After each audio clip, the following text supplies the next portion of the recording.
umuyobozi w'ihuriro AFC M23 rirwanya ubutegetsi bwa Repubulika Iharanira Demokarasi ya Kongo Corneille Nangaa yasanishije perezida wa Repubulika ya Demokarasi ya Kongo Felix Tshisekedi na Yona uvugwa muri Bibiliya agaragaza ko kuye kuva ku butegetsi kugira ngo ibibazo iki gihugu gifite bikemuke nk'uko uyu muyobozi yabigarutse. Umuvugizi wungirije wa Repubulika ya Demokarasi ya Kongo yagaragaje impamvu nyamukuru yatumye Tshisekedi ava kwizima akemera ibiganiro na M23 nk'uko tujya kubiramura muri amakuru ku buryo ubu urambuye. Muri Yona havugwa rero inkuru y'umuheburayo Yona mwene Amitai wahawe rero n'Uwiteka ubutumwa bwo kujya kuburira abatuye mu murwa munini wa Nineve bitewe rero n'ibyaha byabo byari byabaye byinshi. Aho kujyayo rero ngo yahisemo guhongera itarushisha akoresheje inkuge, nibwo Uwiteka kandi yohereje umuraba mwinshi mu nyanja ubwo abasare bamenyaga intandaro bamujugunye rero mu nyanja, urufi ruramumira inyanja iratuza. Mu kiganiro kandi na Telegraph Nangaa kandi yavugaragaje ko rero ibiganiro by'amahoro byose byabaho rero mu gihe Tshisekedi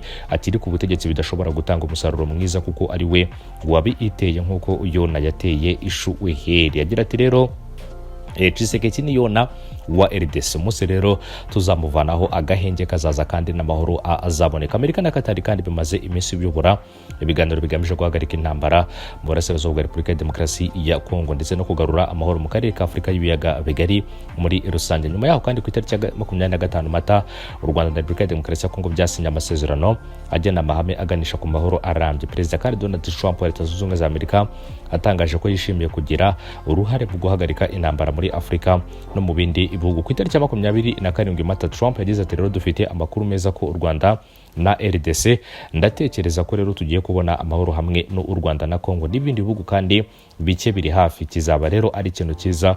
Mu by'ukuri twizeye ko bizatanga umusaruro. Nangaa kandi yatangaje ko abanyekongo badashaka na rimwe rero kumva imyanzuro irimo guhagarika imirwano kandi ko bativuze cyangwa se agira ati rero kandi ngo ntibivuze ko bakunda intambara. Yasobanuye ko rero icyo bashaka ari uko Tshisekedi yava ku utegetsi. Agira ati dukwiye kureba icyo abanyekongo bifuza. Abanyekongo ntibashaka kumva ijambo nko guhagarika imirwano, si uko bashaka rero intambara ahubwo nuko badashaka ko Tshisekedi aguma ku utegetsi. Yavuze kandi ko icyifuzo cy'abanyekongo ataruka abarwanyi ba AFC M23 bava mu mijyi ndetse n'ibindi bice bafashe.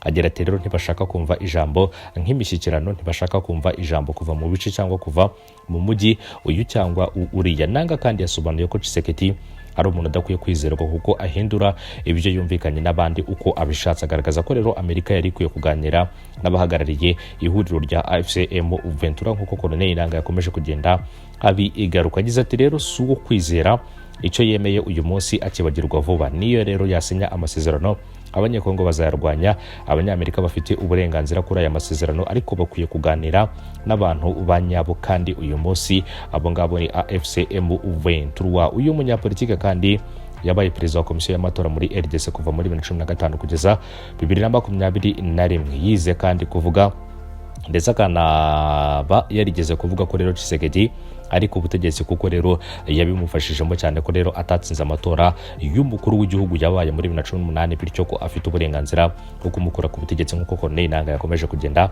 abigaruka mu magambo ye agaruka kuri byinshi bitandukanye birebana na perezida wa Repubulika ya Demokarasi ya Kongo Felix Antoine Tshisekedi Tshilombo uko yakomeje kugenda abigaruka. Ibi ngibi rero bitangaje mu gihe umuvugizi wa guverinoma ya Repubulika ya Demokarasi ya Kongo Patrick Muyaya yagaragaje ko impinduka zigiye cyangwa se zagiye ziba ku kibazo cy'umutekano muke mu burasirazuba bw'igihugu cyabo, ari uko rero ari nazo zatumye perezida Tshisekedi rero ava kwizima akemera kuganira n'ihuriro AFC M23. Mbere y'uko kandi abarwanyi ba AFC M23 bafata umujyi wa Goma mu mpera za Mutarama 2025, Tshisekedi kandi yavuze inshuro nyinshi ko adateze kuganira na M23. Kigiye kandi yitaga iri huriro umutwe w'iterabwoba rishinja gukoresha ndetse no gukorera ibyaha byinshi mu burasirazuba bwa Repubulika ya Demokarasi ya Kongo. Kwinangira kandi kwa Tshisekedi ngo ko kwatumye amasezerano y'amahoro ari gusinyirwa i Rwanda muri Angola ku itariki ya 15 Ukuboza 2024 adasinywa.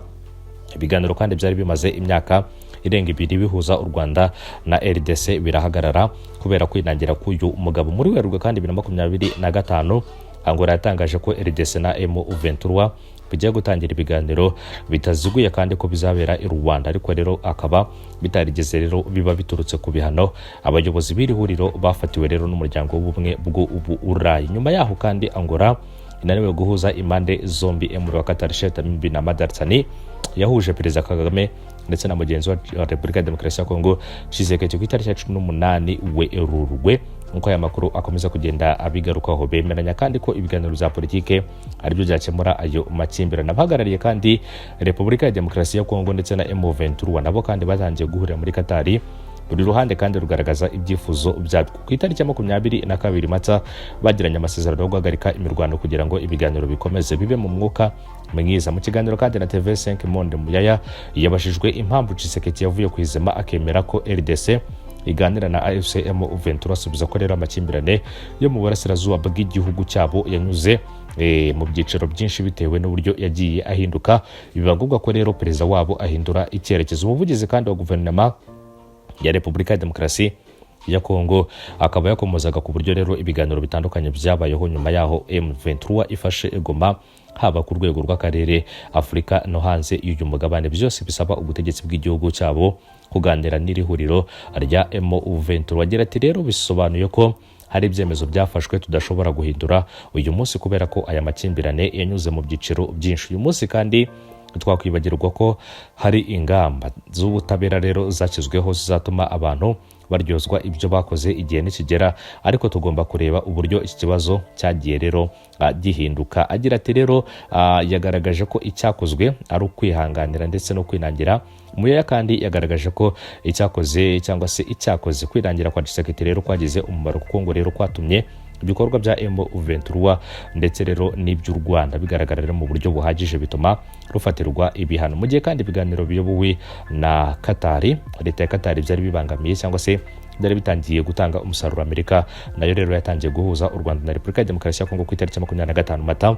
Urabizi ko impande zombi zagiranye amasezerano agena amahame aganisha ku mahoro arambye mu karere, nk'uko byakomeje kugenda bigarukwaho. Ngira ngo ikindi kandi Amerika ikaba yaraje gufata icyemezo cyo kwinjira mu buhuza bw'ibihugu byombi nyuma yaho muri Gashyantare 25 Tshisekedi kandi yaje kuyisaba kwinjira mu bikorwa byo gucukura ndetse no gutunganya amabuye y'agaciro aba muri Repubulika ya Demokarasi ya Kongo, kugira ngo nayo rero izayifashe kugarura amahoro n'umutekano, nk'uko byakomeje kugenda bigarukwaho. Mu gihe kandi hari abibaza niba Amerika idashaka inyungu zayo bwite muri Repubulika ya Demokarasi ya Kongo. Muyaya kandi yatangaje ko igihugu cyabo kitazemera ko rero inyungu gifite mu mutungo wacyo zikorwaho, nk'uko yakomeje kugenda abigaragaza, by'umwihariko rero biturutse ku birebana no kuba Repubulika ya Demokarasi ya Kongo rero ishobora kuba yaba iri gutanga inyungu zayo kuri Leta Zunze Ubumwe za Amerika nk'ikiguzi cy'umutekano, nk'uko byakomeje kugenda byibazwaho n'abatari bake. Kugeza uyu munsi rero harakibazwa ndetse hanategerejwe byinshi bitandukanye ku birebana n'amasezerano hagati ya Repubulika ya Demokarasi ya Kongo ndetse na M23. Gusa rero M23 kagaragaza ko imwe mu mpamvu ikomeye izatuma aya masezerano atagerwaho ari Perezida Tshisekedi, bitewe nuko rero ngari umwe mu bantu bahindagurika ku buryo bukomeye cyane kandi babona ko abangamiye inzira y'amahoro hagati ya M23 ndetse na leta ya Kongo. M23 rero ibyo isaba leta ya Kongo birimo rero kubaha uburenganzira bw'abanyekongo bavuga ururimi rw'ikinyarwanda, birimo kwamagana imvugo zibasira abanyekongo bakoresha ururimi rw'ikinyarwanda, ririmo kandi ibikorwa by'ubugizi bwa nabi, birimo rero ibikorwa byo guhohotera abaturage ndetse n'ibikorwa by'ubugizi bwa nabi byagiye bikorerwa abanyekongo bavuga ururimi rw'ikinyarwanda. Uburenganzira bwabo rero ni ikintu gikomeye cyane, ni kimwe mu byo M23 yashyize imbere mu byo irwanira.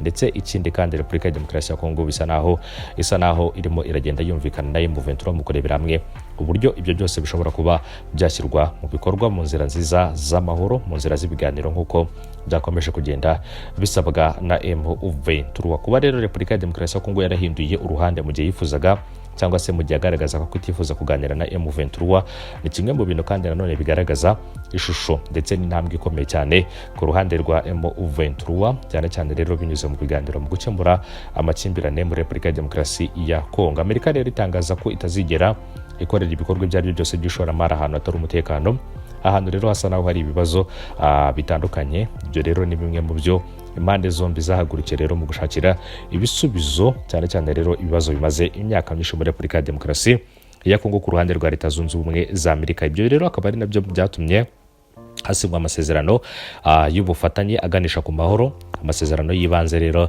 ahamye aganisha ku mahoro cyane cyane ku birebana n'igihugu cy'u Rwanda ndetse na Repubulika ya Demokarasi ya Kongo nk'uko byakomeje kugenda bigarukwaho inshuro nyinshi. Reka mbashimire cyane rero mbifuriza gukomeza kugera umunsi mwiza, gahunda zacu z'amakuru nakagaruka mukomeze kujya munsi y'iyo video yanyu, mukore kuri subscribe hanyuma muba mbere muko mwabona amakuru yacu mu buryo bugezweho gatanu kuri gatanu. Ndabashimiye cyane, ibihe byiza kuri mwese.